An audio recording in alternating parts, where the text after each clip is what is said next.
그래서 엘니뇨 라니냐, 엘니뇨 라니냐. 자, 이거 사실 엘니뇨 라니냐 설명할 게 많다고는 많고 없다고는 별로 없는데 왜냐면 통합과학에서 배웠어요. 기본적인 원리가 똑같아요. 그래도 통합과학하고 물어보는 내용이 같지가 않기 때문에 좀 더 많은 것을 많이 물어보기 때문에 좀 이제 이것저것 하나하나 좀 더 설명을 해보겠습니다. 자, 엘니뇨와 라니냐라고 하는 것은 이 어떤 특정 시기를 얘기해요. 기간을 얘기하는 건데 기상이변이에요. 좀 이상 기후가 나타나는 거고요. 엘니뇨와 라니냐라고 하는 어떤 기본적인 현상은 적도 부근 남태평양에서 나타나는 현상을 이야기하는데 그때의 그 지역에서 무역풍의 세기가 변함에 따라 나타나는 어떤 기후 변화, 그것을 엘니뇨 라니냐라고 이야기를 하는 겁니다. 조금 잡소리긴 한데 엘니뇨라고 하는 것은 이제 뭐 스페인어래요. 이 얘기를 갑자기 왜 하냐면 작은 남자아이, 뭐 아기 예수 이런 말 하는데 제가 예쟁일에서 그런 얘기를 하는 게 아니고요.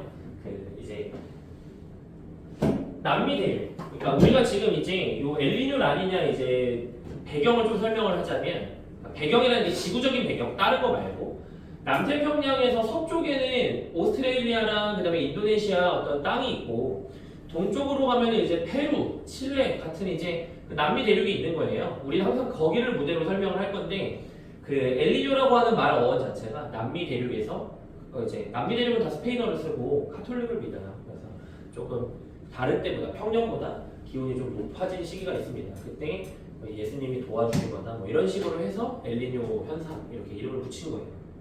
작은 남자애. 이 얘기 갑자기 왜 하냐? 아직 내용을 설명 안 했지만 통합과학에서 엘니뇨 라니냐 문제를 봤던 기억은 있을 거예요. 우리가 여기 문제는 여기 엘니뇨 라니냐 단어는 자료만 해석되면 사실은 기억 니은 디귿에서 헷갈리는 건 없어요. 그러니까 앞에는 자료를 어떻게 해석해도 기억 니은 디귿에서 뭐 잘 모르겠는데? 라고 하는 게 나오는 경우가 있지만 엘니뇨 라니냐는 기억 니은 디귿에서 실수가 없다고 가정하면 틀릴 수가 없어요. 자료만 잘 해석했다면. 자료 해석이 어려워요. 근데 결론은 뭐냐면 뭘 말하고 싶은 거냐? 자료 해석을 할 때 어디를 봐야 될지 잘 모르는 경우들이 있는데 엘니뇨의 말 어원대로 동태평양을 보면 다 풀립니다. 동태평양을 보면은 알겠어요. 제가 또 거짓말을 못해서 열의 9 문제가 다 풀려요. 20의 19 문제가 풀려요. 그래도 안 풀리면 서태평양을 보면 돼. 근데 그런 경우는 특히나 고2 내신에서는 거의 없다. 동태평양을 보고 심지어 그 다음에 기억 니은 디귿 보기에서 이제 문제는 나중에 풀어보면 알겠지만 동태평양도 물어보고 뭐 서태평양도 물어보고 막 난리가 날 거야. 동태평양과 서태평양의 차이 이런 거 물어볼 텐데 그때 동태평양, 서태평양을 그때 생각하면 좀 많이 헷갈려요. 동태평양 기준으로 그냥 생각하면 됩니다. 무조건 동태평양 기준으로 그런 의미에서 일단은 말씀을 드렸고요. 자, 엘니뇨 라니냐라고 하는 어떤 이 현상, 무역풍의 세기가 변할 때 나타나는 건데 요걸 본격적으로 이야기함에 있어서 또 먼저 우리가 알아야 되는 게 있어. 이런 것도 얘기 안 해드리면 이제 학생들이 헷갈려하는 거. 자, 우리 경도가 뭔지는 아시잖아요. 지구의 세로줄이 경도예요. 그럼 지구의 세로줄이 경도인데 뭐 말하고 싶은 거냐?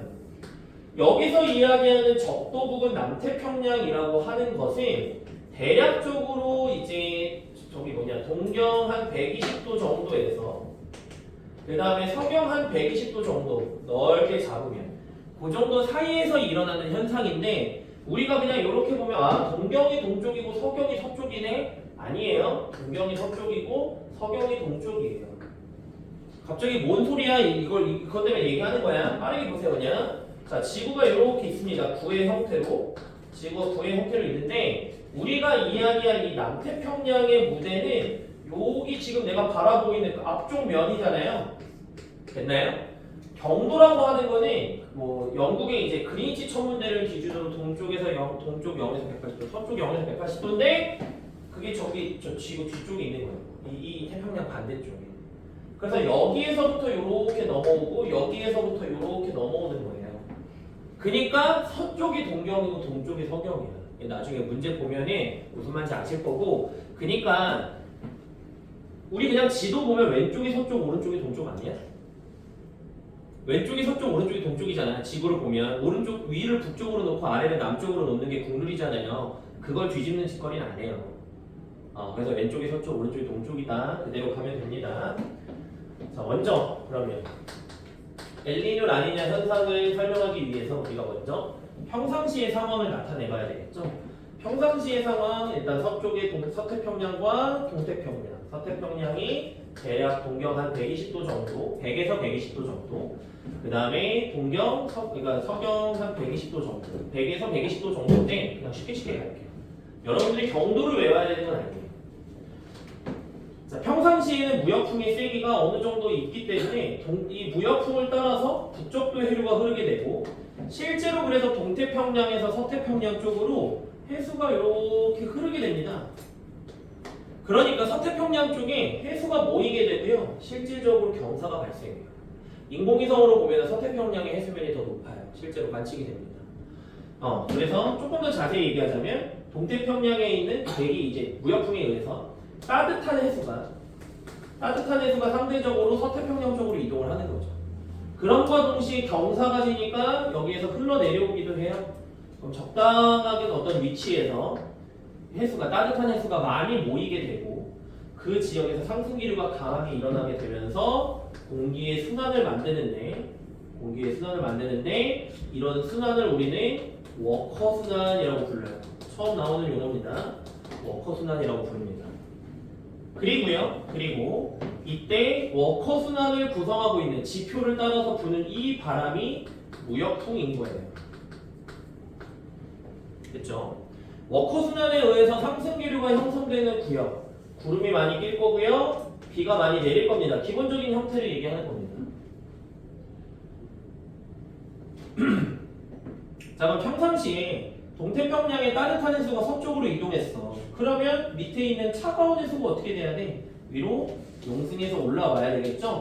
그럼 위로 용승해서 올라오다 보니까 차가운 해수와 따뜻한 해수의 어떤 경계를 표현을 해본다면, 차가운 해수와 따뜻한 해수의 경계를 표현해본다면 이런 식으로 형성이 될 거예요. 여기까지 괜찮네요? 그죠? 괜찮죠? 그래서 이거는 이제 말로만 해볼게. 우리가 동태평양과 서태평양의 그러면 수온을 비교해보자 라고 한다면, 동태평양과 서태평양의 수온을 비교해보면 반드시 서태평양이 동태평양보다 높은 거예요. 왜? 동쪽에 있는 따뜻한 해수가 서쪽으로 이동을 했으니까. 표층수온 얘기하는 거예요. 엘니뇨 시기는 그럼 무역풍이 약화되니까 역전되나요? 절대 수온은 역전되진 않아요. 서태평양이 반드시 높습니다. 동태평양보다. 그건 아끼지 마시길 바라고요. 일단 기본적인 형태는 이렇습니다. 여기에서 근데 이제 우리가 좀 용어를 정리하고 가야 되는 게 뭐 있냐면, 잘 보세요. 따뜻한 해수, 차가운 해수. 우리가 저번 시간에 빠르게 짚고 넘어온 게 뭐 있냐면, 해수의 어떤 연직 수온 분포, 혼합층, 수온약층, 심해층 이런 얘기 했었어요. 그래서 상대적으로 혼합층은 따뜻한 해수고 심해층은 차가운 해수야. 그러니까 이 따뜻한 해수라고 하는 것은 사실은 혼합층을 이야기해요. 그러니까 혼합층의 두께를 의미해요. 혼합층의 두께를. 그 다음에 밑에 쪽에 차가운 해수는 상대적으로 차가운 해수는 심해층을 의미합니다. 자, 그러니까 무슨 얘기냐면은 여기 이 엘니뇨 단원에서 따뜻한 해수가 차지하는 따뜻한 해수의 부피라고 하는 어떤 그 개념은 실질적으로 뭘 말하고 싶은 거냐? 혼합층의 두께를 이야기하는 거예요. 혼합층의 두께. 그러니까 혼합층의 두께를 거꾸로, 혼합층이 두껍냐 얇아졌냐를 물어보는 건, 그거는 따뜻한 해수가 많냐 적냐를 물어보는 거예요. 우리가 저번 시간에는 혼합층은 해수의 어떤 바람에 의한 혼합작용에 의해서 만들어진다면서요. 그것은 이제 상대적으로 이제 더 좁은 범위의 바람. 좁은 범위의 바람, 규모가 작은 바람에 의한 혼합작용인 거고, 무역풍처럼 규모가 큰 것들은 혼합층을 형성하는 그 정도의 규모가 아니에요. 엄청나게 크기 때문에. 우리나라에서 편서풍이 분다고 항상 서쪽에서 동쪽으로만 바람이 부는 건 아니잖아요. 제각각 불고 있잖아요. 우리가 만든 바람은. 그런 걸로 생각하시면 되겠습니다. 그래서 예를 들면 엘니뇨 시기에 무역풍이 약해졌다고 해서 혼합층의 두께가 무조건 얇아지는 거냐라고 판단하면 위험한 거예요. 그건 뒤에서 다시 보겠습니다. 혼합층의 두께를 의미하는 거고, 그리고 그 다음에 쓰겠습니다. 그냥 수온 약층이 시작되는 깊이, 수온 약층의 시작 깊이라고 하는 어떤 그 물리량이 있다면 그것 또한 혼합층의 두께와 동일하죠. 수온 약층의 시작 깊이, 수온 약층의 시작 깊이가 깊으면 혼합층이 두꺼운 거잖아. 그치? 그래서 동의어네요. 그래서 이 세 마리가 동의어예요. 사실상. 이걸로 괜한 거를 낚이지 마시길 바랍니다. 평상시에 기본적인 어떤 형태를 보여드렸고요. 엘니뇨 시기를 그러면 그려볼게요. 엘니뇨 시기는 어떻게 되는 거야? 서태평양하고 동태평양이 있을 때 엘니뇨 시기의 가장 큰 특징 첫 번째, 무역풍의 세기가 약화되는 거예요. 그러니까 워커순환의 세기가 약화되니까 동태평양에 있는 따뜻한 해수가 서태평양으로 많이 이동을 못해요. 아주 애매하게 그렸습니다. 동태평양에 있는 따뜻한 해수가 서쪽으로 많이 이동하지 못해요. 그러다 보니까 많이 흘러내려와서 원래 상승기류가 형성돼야 되는 곳보다 오른쪽에서, 보다 동쪽이죠. 보다 동쪽에서 상승기류가 형성되게 되고요. 그렇다는 것은 이 워커순환의 세기가 어떻게 됐다는 거야? 약해졌다는 거예요. 워커순환이 전반적으로 원래 요만큼 차지해야 되는 녀석이 좀 약해진 겁니다. 그래서 대표적으로 첫 번째 엘니뇨 시기가 되면은 워커순환이 약해졌어요. 약해졌어요. 그리고 따뜻한 해수가 차지하는 부피, 물론 동태평양이냐 서태평양이냐에 따라 다르지만 먼저 서태평양에서의 따뜻한 해수가 차지하는 부피는 작아진 거죠.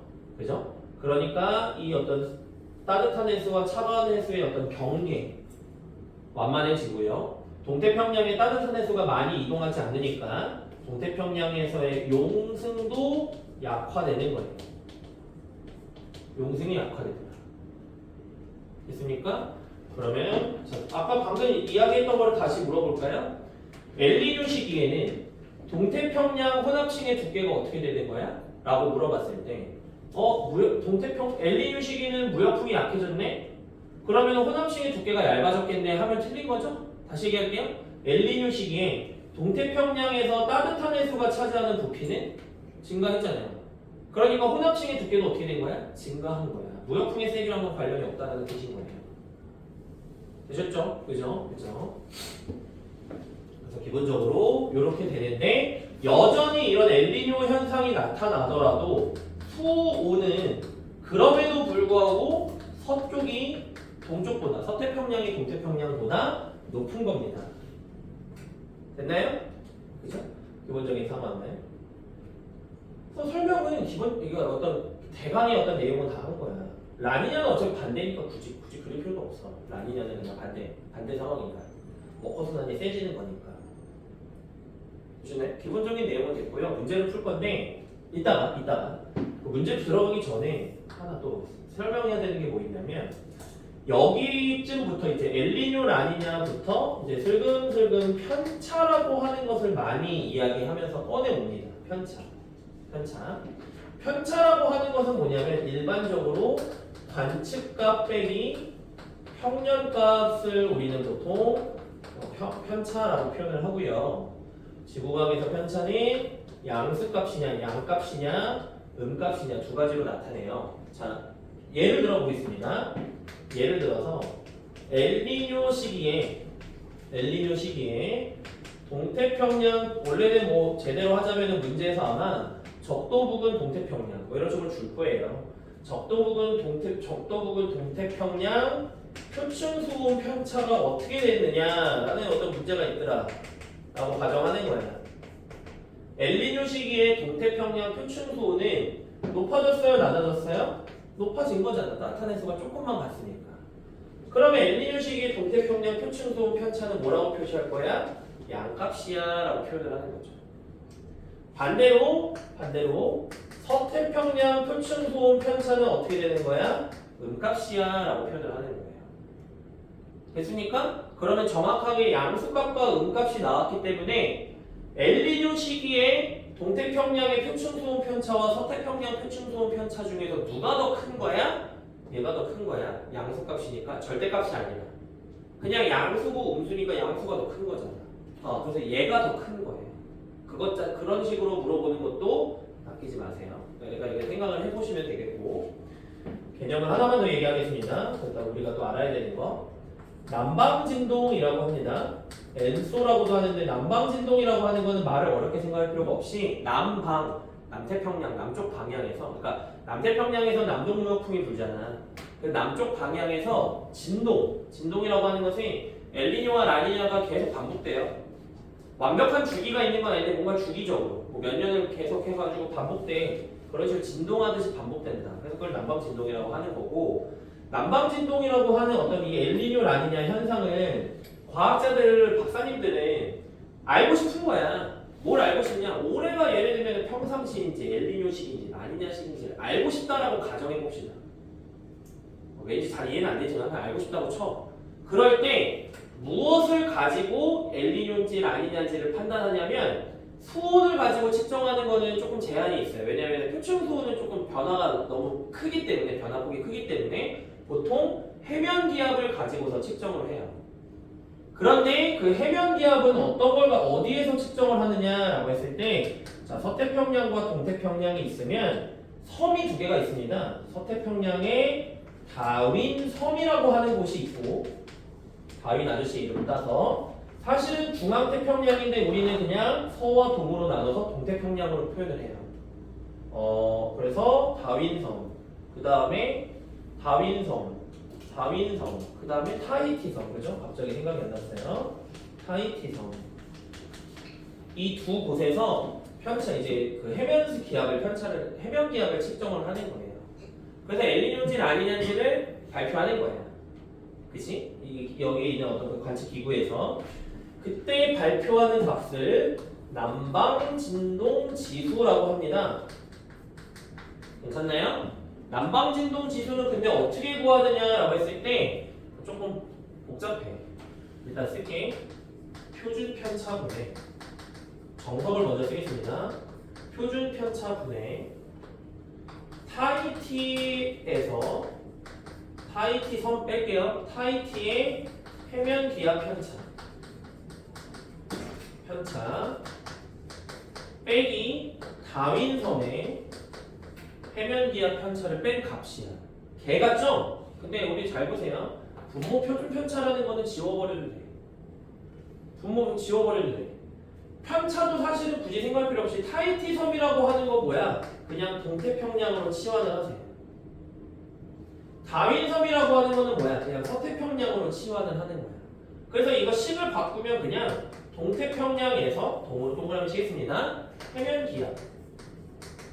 동태평양의 해면 기압 빼기 서태평양의 해면 기압. 이것이 남방진동 지수예요. 본질적인 의미는. 자, 그럼 이제 우리는 여기서 이제 계산을 해야지. 이거는 계산해야지. 엘니뇨 시기냐 라니냐 시기냐 나눴을 때 엘니뇨 시기는 잘 생각해 보세요. 엘니뇨 시기에는 동태평양의 수온이 높아져. 수온이 높아지면 해면 기압은 어떻게 되는 거야? 감소하는 거야. 됐습니까? 그래서 엘니뇨 시기에는 동태평양의 해면 기압 편차가 음수값이에요. 빼기 그럼 서태평양에서 해면 기압은 반드시 양수값으로 나올 거야. 무조건 반대예요. 동태평양과 서태평양은 무조건 경향성이 반대입니다. 그 어떤 요소들은 간에. 그러니까 이 값이 음수값이 나오겠죠? 음수에서 양수를 빼는 겁니다. 라니냐 시기는 동태평양의 해면 기압이 라니냐 시기는 어떻게 생각하는 거야? 라니냐는 무역풍이 세졌네? 그럼 동태평양의 수온이 낮아졌네? 그치? 용승 많이 일어나니까 그러면 해면 기압이 높아졌겠네? 양값에서 음값을 빼면 숫자의 크기와 여부 없이 무조건 플러스가 나오겠죠? 그죠? 그래서 우리는 뭘 기억하라고? 엘니뇨 시기와 라니냐 시기의 남방진동 지수가 음값이다, 양값이다. 이것만 기억하면 되는 거예요. 문제에서 물어봤을 때.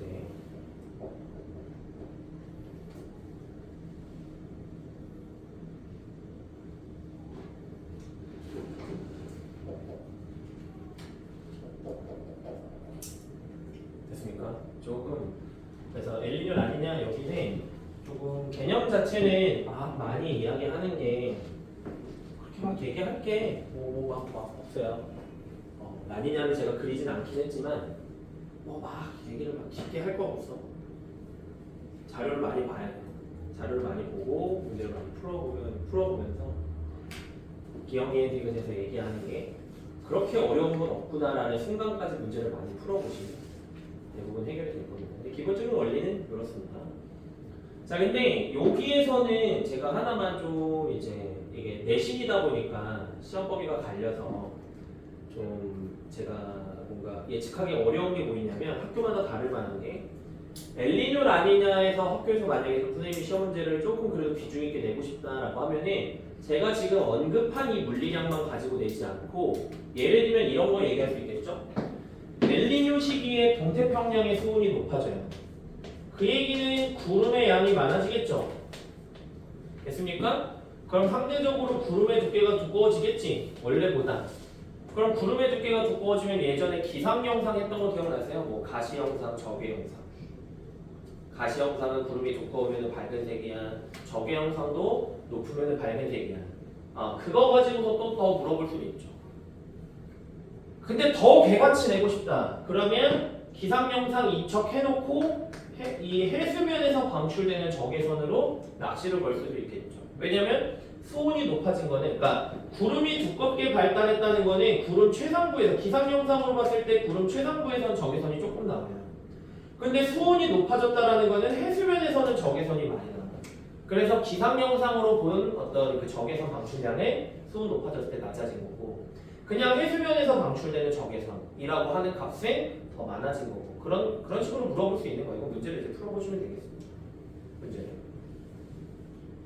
됐나요? 걱정 100만원 그렇게 안 돼요. 걱정하세요. 됐죠?